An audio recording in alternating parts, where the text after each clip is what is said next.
Netflix पर नई web series आई है जिसका नाम है IC-814 और ये खूब विवादों में है, खूब सुर्खियों में है, कानूनी दरवाजे पर भी गई। हालांकि अब तस्वीर धीरे धीरे साफ हो रही है, लेकिन फिर भी कुछ ऐसी चीजें निकलकर सामने आ रही है जो इसी से जुड़ी हुई है। द कंधार हाईजैक ये सीरीज साल 1999 यानी 1999 में इंडियन एयरलाइंस की फ्लाइट IC-814 की हाईजैकिंग पर आधारित है। IC-814 द कंधार हाईजैक में रॉ और IB की भूमिका पर सवाल उठाए गए हैं। अब समझिए कैसे।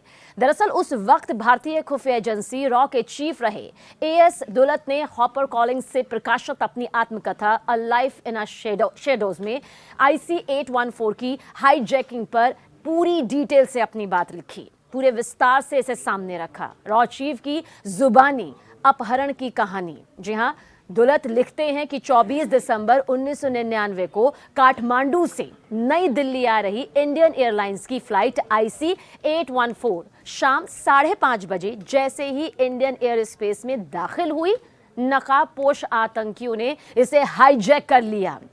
किडनैपर्स ने जहाज के कप्तान देवी शरण को इसे लाहौर ले जाने के लिए कहा। उन्होंने हवाला दिया कि जहाज में तेल कम है और लाहौर नहीं पहुंच पाएंगे किसी भी कीमत पर। लेकिन हाईजैकर्स को अमृतसर में रिफ्यूलिंग के लिए जहाज को उतारने पर तैयार जरूर कर लिया। हालांकि वहां ऐसे हालात बने, ऐसी परिस्थितियां बनी कि महज घंटे भर के अंदर जहाज फिर हवा में था। पहले से लाहौर ले जाया गया, फिर दुबई और वहां से सीधे कंधार। लेकिन कैसे तय हुई नेगोशिएशन टीम, ये सवाल यहां पर खड़ा है। दुलत लिखते हैं इस बात को लेकर कि उस समय अफगानिस्तान में तालिबान की सत्ता थी। भारत की तालिबान से कोई खास डीलिंग नहीं थी। हमारे लिए बहुत टफ सिचुएशन बन गई। कैबिनेट कमेटी ऑन सिक्योरिटी यानी कि CCS ने यह तय कर लिया कि हम अपने कुछ लोगों को कंधार भेजेंगे। लेकिन तब तक हाईजैकर्स की तरफ से मसूद अजहर जैसे कुछ आतंकियों को रिहा करने की डिमांड भी सामने आ गई। बेहद खतरनाक आतंकियों के नाम इसमें शुमार थे, वो भी आगे डिटेल आपके सामने रखेंगे। लेकिन लिखते हैं NSA ब्रिजेश मिश्रा ने मुझसे कहा कि अपने कुछ लोगों को भेज दो। मेरे दिमाग में फौरन CD साय और आनंद अरनी का नाम आया। दोनों ऐसे अफसर थे जो अफगानिस्तान में काम कर चुके थे, यानी कि वहां के हालात को बखूबी समझते थे।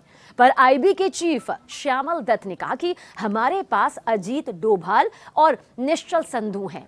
विदेश मंत्रालय के जॉइंट सेक्रेटरी विवेक काटजू को भी टीम में शामिल कर लिया गया। आगे सुनिए किस तरह से हिम्मत हार गए थे अजीत डोभाल। क्या ये प्रश्न चिन्ह है, क्या ये सवाल है, क्या इसका जवाब आगे मिलेगा? जी हाँ, मिलेगा।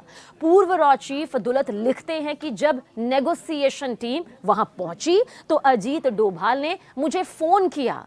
उन्होंने मुझसे कहा जल्दी फैसला करवाइए, यहां बहुत ज्यादा प्रेशर है, पता नहीं क्या हो सकता है। ये लोग कह रहे हैं कि अगर आप किसी नतीजे पर नहीं पहुंचते तो अपना जहाज लेकर वहां से जाइए। मेरे लिए ये भरोसा कर पाना बहुत कठिन था, बहुत मुश्किल था कि अजीत डोभाल जैसा आदमी, ऐसा शख्स हिम्मत हार गया। ये उनके जरिए कहा गया। कौन आतंकियों से बातचीत नहीं चाहता था? अब ये भी बहुत बड़ा सवाल है जिसका जवाब यहां पर आगे दुलत के जरिए मिलेगा। दरअसल दुलत लिखते हैं कि IC-814 के बदले आतंकियों को रिहा करने का फैसला यकीनन निश्चित तौर पर बहुत खराब था, लेकिन 160 यात्री, 160 पैसेंजर्स की जान उस वक्त दांव पर लगी थी। ये फैसला कतई आसान नहीं था। लालकृष्ण आडवाणी ने खुलकर नहीं कहा, लेकिन वो आतंकियों से बातचीत के खिलाफ थे। अजीत डोभाल का भी यही मानना था, लेकिन वो ऐसी स्थिति में फंस गए थे कि जल्द से जल्द समाधान चाहते थे, कोई बीच का सही रास्ता चाहते थे। एक और शख्स थे जो किसी भी कीमत पर आतंकियों को नहीं छोड़ना चाहते थे। वो नहीं चाहते थे कि इतने खूंखार आतंकी जो जेल की सलाखों के पीछे है, जिन्हें ना जाने कितनी मशक्कत के बाद गिरफ्त में लाया गया है, वो यूं छूट जाएं। वो थे जम्मू कश्मीर के तत्कालीन मुख्यमंत्री फारूक अब्दुल्ला। दौलत ये भी लिखते हैं कि एक एक दिन बहुत भारी पड़ रहा था, लेकिन वो नाम जो हमने आपको बताए ये नहीं चाहते थे कि आतंकियों की रिहाई हो। 30 दिसंबर 1999 की सुबह अब आपको बताते हैं कि कैसी रही। बहुत गौर से समझिए और सुनिए, उस वक्त को आप आंखों के सामने जिंदा पाएंगे। 30 दिसंबर 1999 की सुबह अजीत डोभाल ने मुझे फिर फोन किया। ये उनके जरिए कहा गया। उन्होंने कहा, सर यहाँ रहना बड़ा मुश्किल है, अब तो ये लोग हमें धमका रहे हैं, मुझे नहीं पता यात्रियों और हम लोगों के साथ आखिर क्या करेंगे। आखिरकार तत्कालीन अटल बिहारी वाजपेयी की सरकार को मजबूरन आतंकियों की डिमांड पूरी करनी पड़ी, मानना पड़ा जो कुछ उनकी तरफ से कहा गया, खासतौर से वो रिहाई आतंकियों की।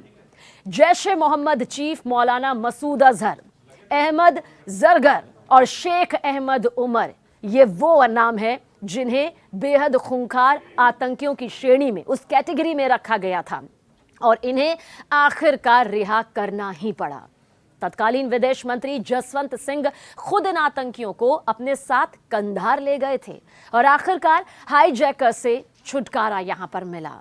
लेकिन जाहिर सी बात है, जिस तरह से ये वेब सीरीज यहां पर सामने आई है, कई सवाल उठे, कई कानूनी प्रक्रिया यहां पर नजर आई, नेटफ्लिक्स का अपनी तरफ से बयान भी सामने आया और अब ये सभी के सामने है। अब आप खुद तय करिए कि ये आपके किन विचारों पर या उस स्थिति पर खरी उतरती है या फिर नहीं।